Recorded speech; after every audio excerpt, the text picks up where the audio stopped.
তারা বলে আমরা নাকি নতুন প্লেয়ার। আমরা যেই সময় গেম ডাউনলোড দিছি তখন ফ্রি ফায়ারে বৃষ্টি পড়তো, তখন একটা কাস্টমের জন্য সারাটা সপ্তাহ কষ্ট করতে হইতো।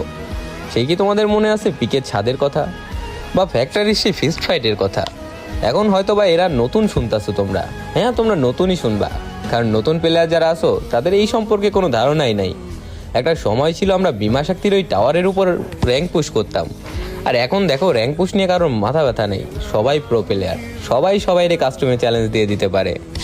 এখনকার প্লেয়ার তো কাউরে কেউ সম্মানই দেয় না, বাট আগে আমরা যদি 1v4 ক্লাস করতাম আমাদের বিগ ফ্যান কয়ে চিল্লাইতো সবাই। আর এখন দেখো 1v6 ইজিলি মারতে পারলেও সেই 1v6 এর মায়ের খায় বিগ ফ্যান করার মতো কেউ নাই।